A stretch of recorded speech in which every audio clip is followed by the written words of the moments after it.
ગેરકાયદેસર ગૌચરની જમીન અને ગેરકાયદેસર બાંધકામોને આજકાલ બુલડોઝર ફેરવવાનો ગુજરાતમાં એક સિલસિલો ચાલી રહ્યો છે, એક ઘટના ચાલી રહી છે. પણ શું આ ગેરકાયદેસર બાંધકામો અને આ ગેરકાયદેસર દબાણો એ શું કોઈના આશીર્વાદ વગર ત્યાં થયા હશે? નમસ્કાર, આપ જોઈ રહ્યા છો ન્યૂઝ રૂમ અને ન્યૂઝ રૂમ સાથે હું છું કિશન કાટેલિયા. છેલ્લા ઘણા સમયથી એટલે કે ચૂંટણીના પરિણામો બાદ ગીર સોમનાથ જિલ્લાની અંદર લગાતાર ગેરકાયદેસર બાંધકામોને તોડવામાં આવી રહ્યા છે. ગેરકાયદેસર કબજો કરેલી ગૌચરની જમીનો ખાલી કરાવવામાં આવી રહી છે. લોકસભાના પરિણામો બાદ સતત આ ઘટનાઓ વધી રહી છે. ગીર સોમનાથ જિલ્લા કલેક્ટર દ્વારા સતત જે ગીર ફોરેસ્ટ છે એટલે કે જે ગીર સેન્ચુરી છે તેની આજુબાજુના ગામડાઓ, ગીર તરફ જતા રસ્તાઓ, કોડીનાર, આ તમામ જગ્યાઓમાં લગાતાર જે બાંધકામો છે, જે ગૌચરની જગ્યાઓ છે એ ખાલી કરાવવામાં આવી રહી છે. પણ મારો પ્રશ્ન અહીંયા એ છે કે શું આ જગ્યાઓ એ કોઈની રહેમ નજર વગર અત્યાર સુધી કોઈ ગૌચરની જગ્યાને કેવી રીતે અત્યાર સુધી ખેતી કરતું હતું? શું આની પહેલાંના કલેક્ટરો, આની પહેલાંના અધિકારીઓને આ કંઈ નહીં દેખાયું હોય? જો કે પહેલાં રાજકીય લોકોના આશીર્વાદથી જ આ બધી ઘટનાઓ બની હતી અને અત્યારે રાજકીય દબાણના કારણે જ આ તમામ જગ્યાઓ પર બુલડોઝર ચાલી રહ્યા છે. કોડીનારના ઘાટવડ ગામે સતત ત્રીજા દિવસે બુલડોઝર ચાલ્યું છે અને 500 વીઘાથી વધુ ગૌચર જમીન એ તંત્ર દ્વારા ખાલી કરવામાં આવી છે. એના પર અનેક પ્રકારના પાક હતા, એ પાકને પણ તહેશ નહેશ કરવામાં આવ્યા છે. ગઈકાલ સુધીમાં 17 કરોડની જમીન એ ખુલ્લી કરવામાં આવી છે, તો કરોડો રૂપિયાની જે જમીન છે એ સરકારે પરત પણ લઈ લીધી છે.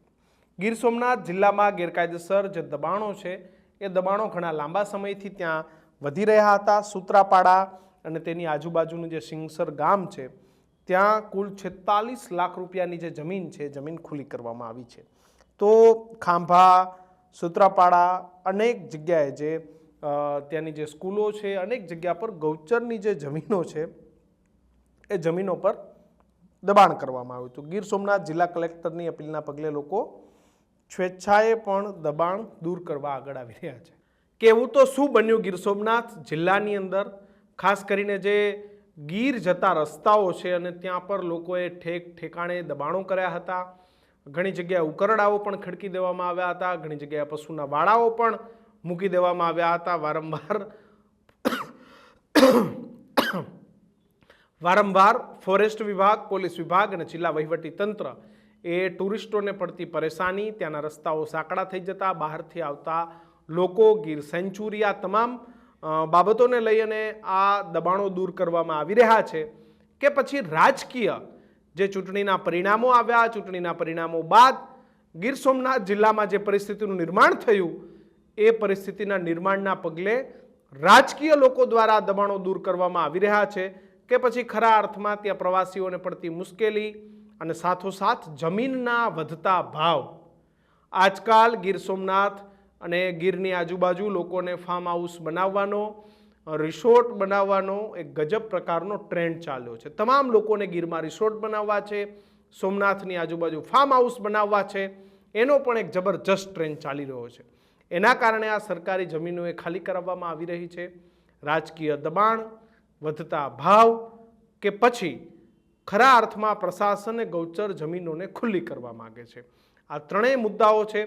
તમને શું લાગે છે? ગીર સોમનાથ જિલ્લામાં એકાએક ગૌચરોની જમીન ખુલ્લી કરાવવામાં આવી રહી છે, દબાણો દૂર કરાવવામાં આવી રહ્યા છે. તમને શું લાગે છે? તંત્ર એની જવાબદારીથી કામ કરી રહ્યું છે કે પછી આ કોઈ રાજકીય ચાલ છે? કમેન્ટ સેક્શનમાં જરૂરથી જણાવજો કે શા માટે ગીર સોમનાથમાં થઈ રહ્યું છે. જોકે ગુજરાતમાં અનેક જગ્યાએ ઠેર ઠેર જગ્યાએ મૂંગીદાટ જગ્યાઓ પર દબાણો છે, તો ત્યાં કાર્યવાહી નહીં અને માત્ર ગીર સોમનાથમાં કેમ આ કાર્યવાહી થઈ રહી છે? કમેન્ટ બોક્સમાં જરૂરથી લખજો. ન્યૂઝ રૂમને લાઇક નથી કરી તો આજે જ અમારી ચેનલને લાઇક કરજો અને સબસ્ક્રાઈબ કરી દેજો.